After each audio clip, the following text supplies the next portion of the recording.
Sekarang kita nak mulakan proses untuk membina plan pemakanan yang sememangnya adalah perkara yang paling penting dalam proses mengurangkan berat badan. Nak bersenam, tingkatkan aktiviti itu mudah, keluar je dari rumah dan buat aktiviti. Tapi paling penting dalam berjaya tak berjaya mengurangkan your weight adalah melakar atau mengawal jumlah kemasukan kalori. Dalam kita punya case study sepanjang durasi siri video Jom Kurus ini, sekarang kita nak melakar plan mengurangkan berat badan yang makan tak lebih kurang 1525 kalori. Kalau anda tidak pernah mengambil kira bab-bab kalori, memang ramai orang tak mahir dalam mengawalnya pun. Memang agak remeh-temeh yang ini berapa, yang itu berapa, cukup ke tak cukup ke apa. But let me tell you, kalau anda dah mengambil kira pentingkan kalori untuk seminggu, 2-3 minggu, sebulan, 2-3 bulan, setahun, 2 tahun, ia menjadi perkara yang memang mudah. Dia umpama membeli belah. Dengan bertahun-tahun pengalaman membeli belah, anda dah tahu daripada jauh hal kasut ni berapa ringgit, jenama ni berapa ringgit, because ada pengalaman. So sekarang di sini anda perlu mencari pengalaman dan kemahiran yang mungkin mengambil masa. Now, saya tidak mengira kalori hari-hari. Saya tak ada catat hari-hari ini berapa, memang remeh-temeh. Tapi saya sangat menggalakkan anda mengira kalori dengan buku nota, dengan iPhone ke apa, untuk seminggu 2 supaya memastikan dan ada kemahiran pengalaman mengira dan tengok cukup ke tak cukup, lebih ke tak lebih based on you punya budget. Bila dia dah lakar untuk seminggu 2, you tengok hari-hari asyik-asyik makanan yang sama, you boleh mungkin kurang dari segi menulis. Always gunakan rujukan online ke apa untuk mengetahui kandungan kalori makanan yang anda tengah makan. After a while, it becomes second nature dan bukanlah beban kehidupan pun. Okay, so now let's start melakar plan based on about 1525. I gunakan plan pemakanan saya sebagai rujukan. Tapi saya rasa mungkin tak jauh beza dengan anda di rumah sekalipun kot. So let's say kita ada breakfast, sarapan, ya. Kita nak ada snack. Kita juga nak makan lunch. Dan kita nak ada snack petang. Dan kita nak makan dinner. Dan kita nak makan snack malam juga. Tengok macam mana. Okay? So kita ada 1, 2, 3, 4, 5, 6 kali makan. Kenapa makan kerap? Kerana nak mengawal nafsu makan, as I mentioned dalam video yang sebelum ni. Okay, so now pagi, let's say kita makan cereal yang berserat campur susu low fat. Katakan nak minum kopi campur susu, campur 1 paket gula lah. 1 paket gula, let's say.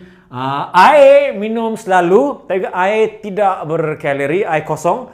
Air mineral ke air pipe, janganlah. Tapi air kosong tidak berkalori. Saya takkan tulis sini kerana nak jimat ruang. Tapi kalau boleh, minumlah ikut keperluan all day long. Okay. Dan snack petang, katakan saya makan buah 1 dengan teh tarik, katakan ni mamak lah, dengan 2 biji telur.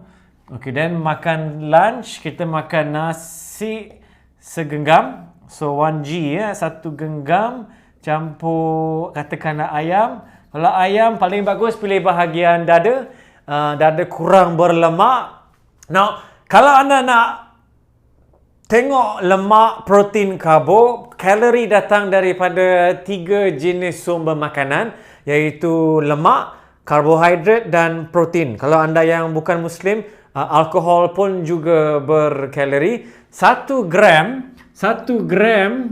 lemak bersamaan dengan 9 kalori. 1 gram karbohidrat bersamaan dengan 4 kalori. 1 gram protein bersamaan dengan 4 kalori juga. 1 gram alkohol, kalaulah adalah 7 kalori.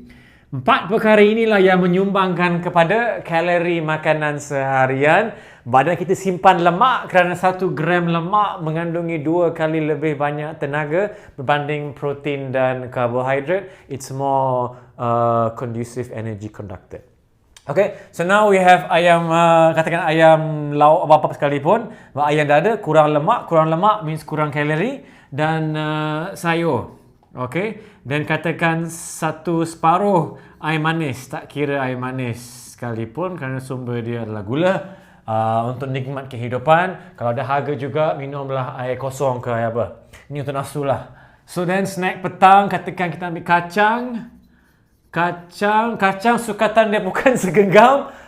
Ni agak sedih juga. Kacang kalau boleh makan 2 jari. Kalau 2 jari tu you bariskan kacang dalam mata you, compare dengan 2 jari size tu, itulah dia. So lebih kurang 10-15 biji kacang. Kalau boleh pilih yang tidak bergaram untuk kurangkan masalah gemuk air, but that is video yang lain. So then kacang untuk semua protein ada, campur dengan katakan 1 goreng pisang. 1 goreng pisang is better than no goreng pisang. Again, you nak bayar hutang lemak, kena sacrifice sikit, but tak perlu abaikan nikmat kehidupan, cuma nak kurang banyak mana? 1 goreng pisang. Okay, dan minum air, let's try minum air kopi juga. Kopi O kosong, contohlah. Ada kopi O lah, kopi O ada gula sikit pun tak apa. Kurang manis pun separuh kalau boleh. Kalau haus lagi, minum air kosong. Dan makan malam, katakan kita ada mihun sup, ada ayam dalam tu. Bihun sup, mihun ke apa, is segenggam juga, pandai-pandai lah you budget dalam tu. Kalau di kedai, minta ayam lebih, kerana biasanya dia kedekut dengan ayam dia, so bayar RM1-2 ekstra, dapat ayam lebih. Ayam tu berprotein tu mengenyangkan, membantu. So then minum air manis juga, separuh je. Try dulu, tengok macam mana, separuh air manis. Dan kalau ada harga juga, minum air kosong lah. So then malam-malam kita nak try, katakanlah kurma 2 biji. Dan malam ni gatal nafsu nak makan, gatal nak kunyah. So kena layan, kalau tak nak tidur susah. So kurma 2 biji dengan 1 gelas low fat milk. Low fat milk malam-malam memang bagus kerana dia hadam memang lambat semasa you tidur. Okay, so sekarang nak hitung kalori dia. I guna pengalaman saya yang sedia ada. Kalau anda kurang mahir, boleh gunakan rujukan online di cikodo.com ke myfitnesspal.com, Calorie King dan pelbagai jenis website yang gratis, percuma. Jangan percaya sumber yang pertama. Compare 2-3 laman web dan dapatkan purata yang rasa agak logical dan realistic.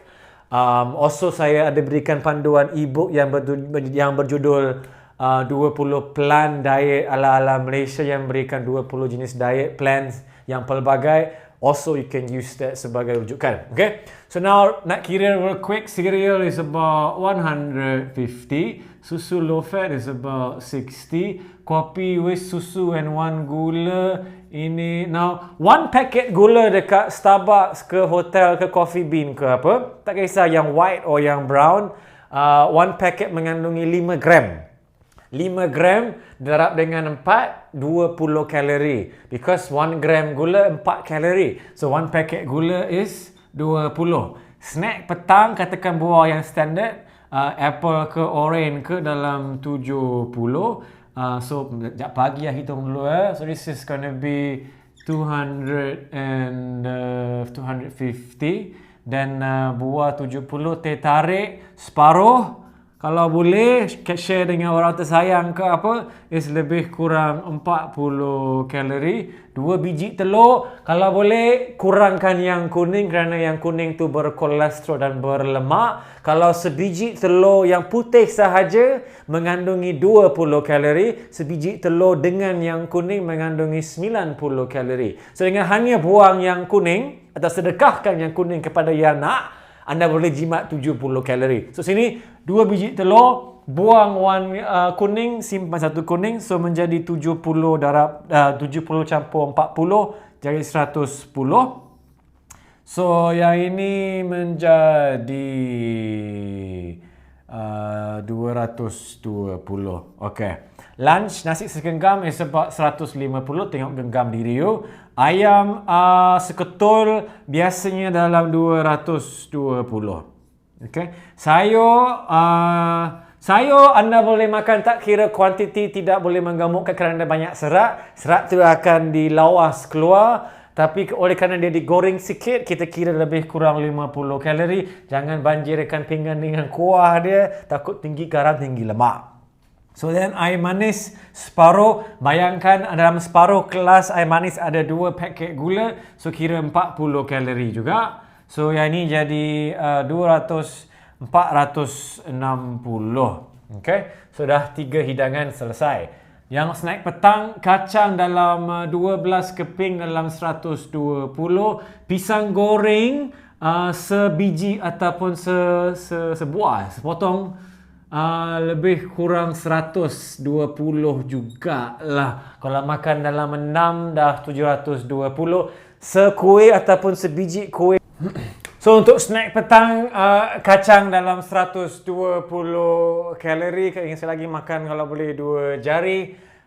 Pisang goreng walaupun hanya seketul ataupun sebiji mengandungi lebih kurang 120 kalori. Untuk kuih-kuih Melayu, Sri Muka, kuih Keria dan lain-lain pun biasanya satu kuih Melayu tu pun lebih kurang 120 kalori. Tengok kepada potongan saiz kuih tersebut. Untuk kuih-kuih Ahmad Saleh yang lebih besar, tentunya lebih tinggi lagi kalorinya. Okay? So petang kopi O petang separuh pun dengan gula juga. Sama dengan yang ini lebih kurang 40 kalori juga. So menjadi 280 kalori.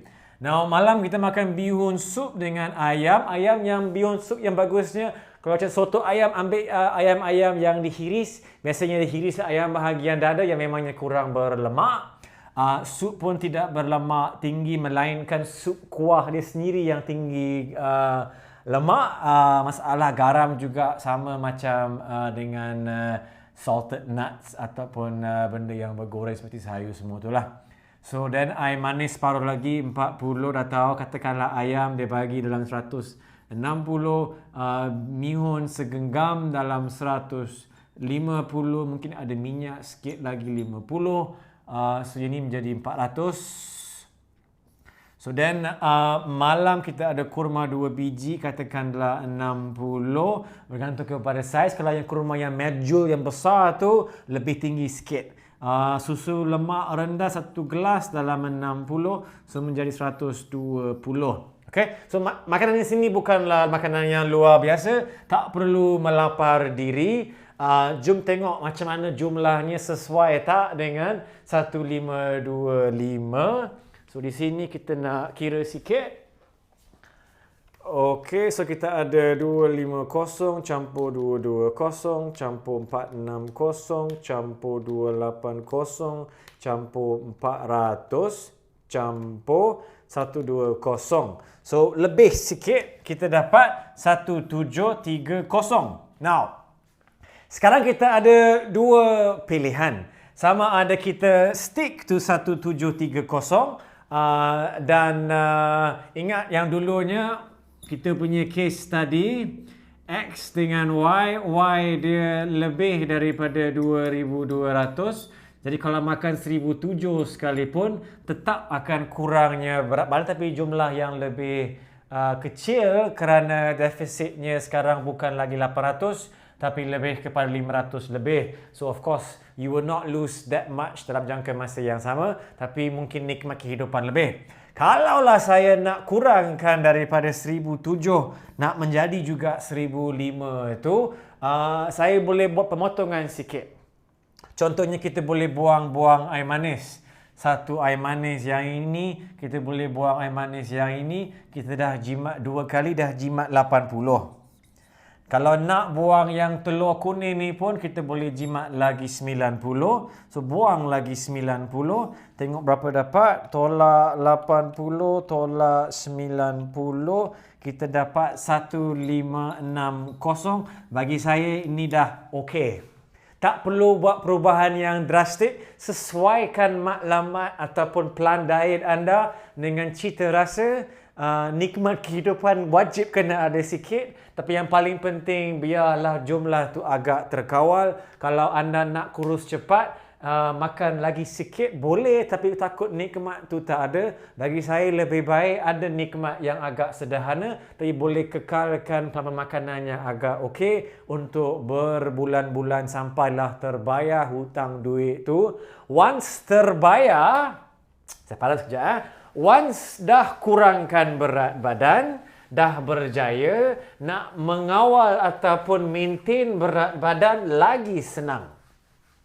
Now, kalau kita rujuk balik kepada senario berat badan yang sebelum ni, yang dia nak kurangkan daripada 100 ke 80 kilo, katakanlah dia dah berjaya ke 80 kilo, sekarang dia nak maintain berat sahaja. Now, sekarang dia tidak perlu makan 1,500 lagi. Sekarang dia nak X dengan Y sama. That means X dengan Y masuk keluar jumlah yang sama. Now, jumlah yang keluar dulu, kalau saya ingat semula, adalah 2250. Tapi sekarang kalau dia dah kurangkan berat badan, BMR tu dah berkurangan. Because berat dah berkurangan. Setiap kg yang anda kurangkan, keperluan makanan pun berkurang lebih kurang 10 kalori. So kalau dah kurang 20 kilo, maka Y pun akan jatuh sebanyak 200. So sekarang Y yang baru dengan berat 80 kg, mungkin dalam 2000 kalau aktiviti tetap sama. Jadi boleh makanlah 2000 lebih kurang. Kalau nak tahu jawapan yang lebih tepat, perlu kira semula, tapi yang paling penting adalah memahami hubungan jumlah makanan dengan aktiviti. Kalau aktiviti berlebihan, Y lebih, boleh makan lebih sikit. Kalau ada sibuk, tidak boleh bersenam langsung, lifestyle become 1.2, kena kurangkan X untuk sesuaikan dengan keadaan. Saya harap semuanya jelas. Selamat berjaya dalam melakar plan diet anda dan jumpa di video yang akan datang.